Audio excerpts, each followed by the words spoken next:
Hello, hello, hello, and welcome back to another episode of Brilliantly Bankable. My name is Lakeisha Mallet. I am America's Wealth Strategist and your partner in success. And here at Brilliantly Bankable, we discuss all things mindset, money, and entrepreneurship. I believe in closing the wealth gap through economics and entrepreneurship, and that is what I want to share on my channel. So today we are going to talk about what it means to be whole and what it means to be whole from a financial perspective, from a life perspective, and how that when you are whole financially, how that spills over or how it rolls over into other areas of our life. So when I talk about being whole financially, we're going to talk about what's money's purpose. What is money's purpose? What is the real purpose of money? Handling it to our best or greatest advantage. That's the H. How do we handle it to our greatest or best advantage? Observing the laws of money. Excuse me. There are laws that govern money, just there are laws that govern nature. We understand the law of physics, right? So there are laws that cover that if we observe from a financial perspective or from a monetary perspective, they'll greater serve us. We're going to talk about learning to eliminate debt and establishing a plan, a real plan, giving plan, savings plan, a real plan that is going to help you reach your financial goals. So whole means, and I have my notes because I wanted to read them all to you, having all its proper parts or components complete in an unbroken or undamaged state in one piece, a thing that is complete in it of itself. So I'll read that again. To be whole means having all its proper parts or components complete in an unbroken or undamaged state in one piece, a thing that is complete in itself. And so that's how we want our finances to be. We want to be whole and complete because that's the only way that we can handle money and not let greed and avarice come in and not become, a person that gives it all away, because again, all of that has its purpose, right? We want to be able to freely give, but we want to also save. We also want to be able to take care of our family and those things that are very important to us. So I want you to think about this. If you were the chief financial officer of a large corporation or an organization, how you handle money now, would that business be a slow sinking ship or something that would eventually go out of business? Or is it the way you handle money now, setting the corporation up to be able to thrive and continue to offer its goods and services to the world? So I want you to think about that. So there's a great book that I love to read that says that no one can serve two masters. So what is money's purpose? So money's purpose is to be our helper. It's supposed to be for us to go on and change and do things in the world. It's also to help us live the life that we truly want to live. And I heard a story one time about two women at the hair salon, and one lady said, I'm responsible for making my husband a millionaire. And the other lady said, really? What was he before? And she said, a billionaire. So the moral of the story, she had been spending so much of his money, he began to, regress or go back in financially instead of leveling up or advancing, going farther. So money is just a medium of exchange. It is it's amoral, meaning it's not good or it's not bad. It's but it only magnifies what's really in our hearts. So if you have evil thoughts, or if you think money, I gotta get it by any means necessary. If you have that thought process about money, then that is what's going to drive your morals. That's what's going to drive your actions, right? So it's our habits that drive our actions, right? So if you habitually think about money in a negative perspective or a negative way, that is going to continue to drive your actions, and then your life is going to be a result of that. So for instance, there could be a glass full of water. I could give it to you to quench your thirst, but I could also throw it in your face, right? The glass nor the water was evil, bad. The purpose behind how we use those things are what determine, the actual connotation you took from it or you gave to it. So money is meant to be our help. It is meant to help us reach our goals, help others, serve others, and give back our contribution to the world. So that's the first thing. So the next thing I wanted to talk about, and I won't make this video too long, we'll split it up in two parts. Handling money to our greatest or best advantage. And that starts by us establishing a savings plan or making saving a priority.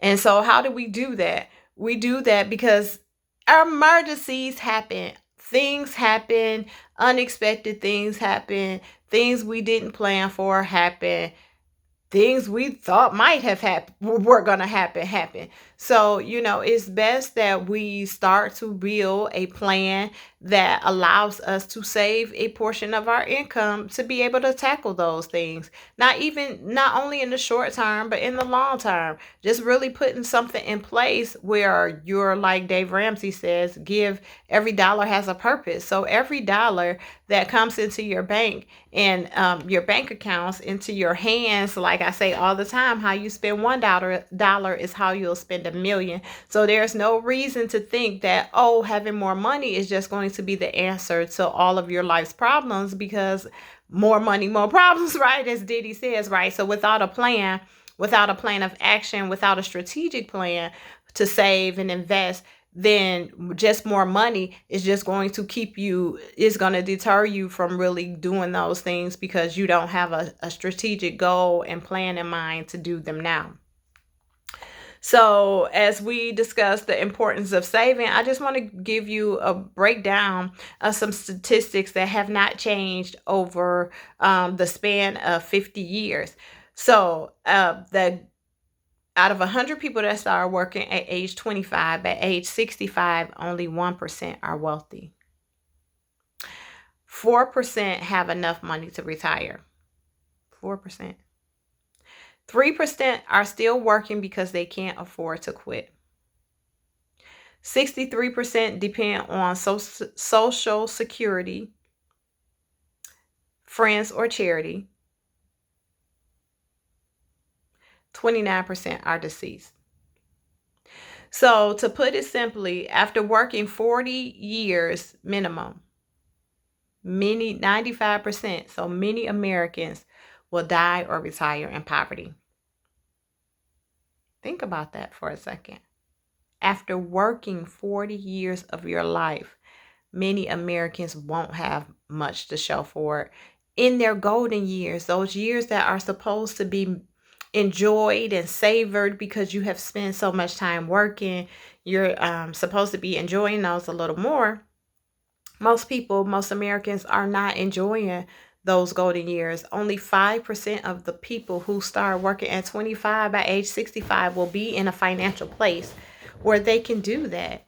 And I think that is a little disheartening. I think it's a little sad, because I don't think anyone goes into the workforce, definitely not a young spry 20-year-old, and think that I give so much of my life, my effort, my time, my attention to building a career, to establishing, a work plan, or, trying to figure out this work-life balance, only to end in retirement and not have enough to be secure.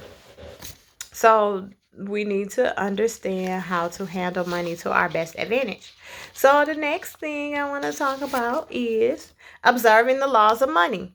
And so I have worked with several clients who would tense up and shut down when we talked about the word budget. And so I don't like the word. I don't use the word. I always like to say a strategic plan, because when you think of a budget, you think of something that is restrictive, constricting, that doesn't give you the freedom to be able to do the things that you really, really, truly desire to do. And so that's why I use the term spending plan. So creating a financial strategy is probably one of the most building major building blocks or financial keys to helping you sleep at night and not stress and not worry about money, because we do know money stresses, money problems, money worries are like the number one cause of divorce. So many people are stressing about money, but that's because there is no strategic plan.